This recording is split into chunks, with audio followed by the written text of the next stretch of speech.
Nah, terima kasih kesempatan yang telah diberikan kepada saya.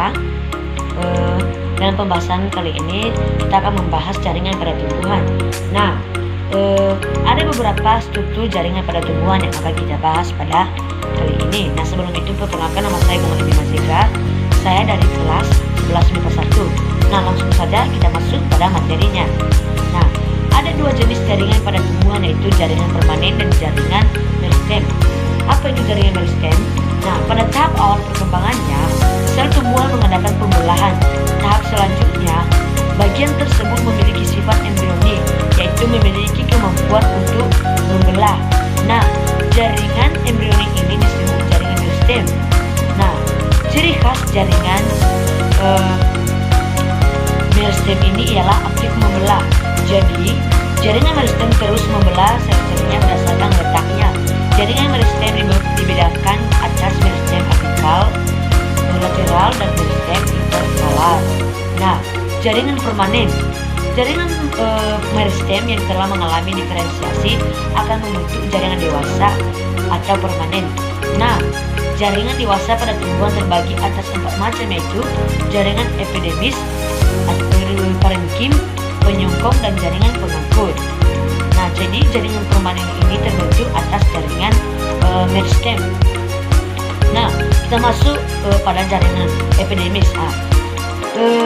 Jaringan epidermis ini membentuk sel epidermis menyerupai balok yang agak mudar dan satu lapisan dan dengan satu lapisan sel.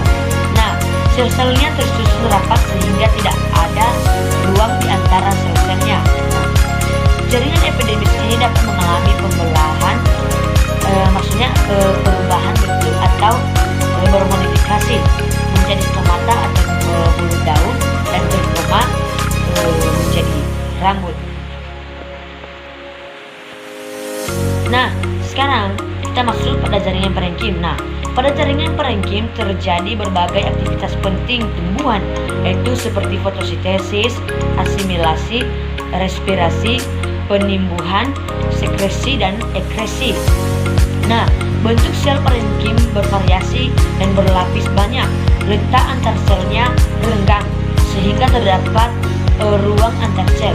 Ciri khas dari jaringan ini yaitu ada yang berklorofil seperti berklorenkim yang terdapat pada parenkim kulit, batang yang masih muda, atau mesofil daun.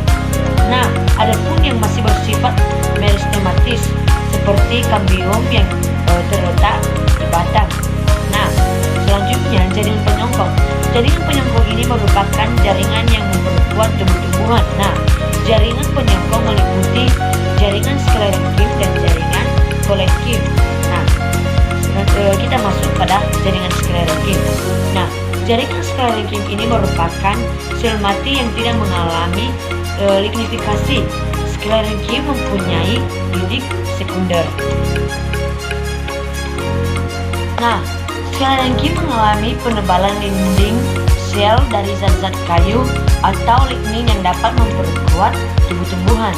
Nah, sekarang kita masuk pada jaringan kolenkim. Nah, jaringan kolenkim ini merupakan sel hidup dengan protoplasma yang aktif.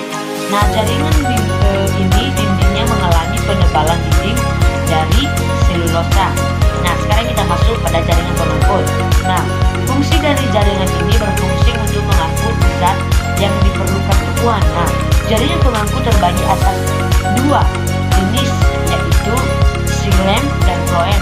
Nah, apa itu xilem? Nah, xilem merupakan jaringan pengangkut yang berfungsi mengangkut dan mengantarkan air serta garam mineral ke jaringan lainnya. Nah, jadi xilem ini berfungsi untuk bisa mengantarkan zat-zat yang dibutuhkan oleh bagian-bagian dari tumbuhan lainnya. Nah, phloem berfungsi untuk mengangkut hasil fotosintesis. Nah, sekarang kita masuk pada jaringan gabus. Nah, jaringan gabus merupakan sel-sel gabus yang dibentuk oleh kambium gabus atau phloem. Nah, phloem adalah kambium yang terletak di bawah epidermis.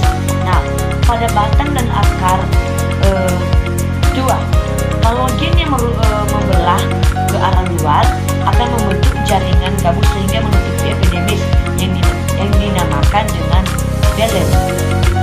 Nah, lapisan gabus memiliki pori-pori seperti spons dan menjadi jaringan mati pada saat dewasa. Nah, jaringan gabus berfungsi melindungi jaringan lain yang berada di bawahnya dari kerusakan mekanik, kebakaran, serangan serangga, ataupun jamur yang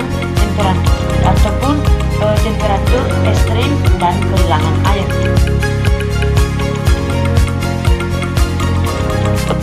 Nah, kita masuk pada materi selanjutnya, yaitu organ pada tumbuhan. Nah, organ pada tumbuhan terdiri atas akar, batang, dan daun.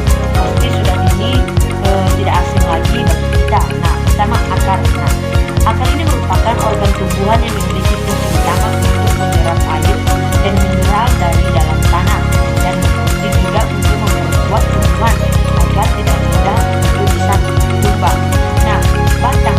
Batang ini merupakan bagian dari tubuh tumbuhan atau juga bisa disebut dengan cabangnya. Nah, daun.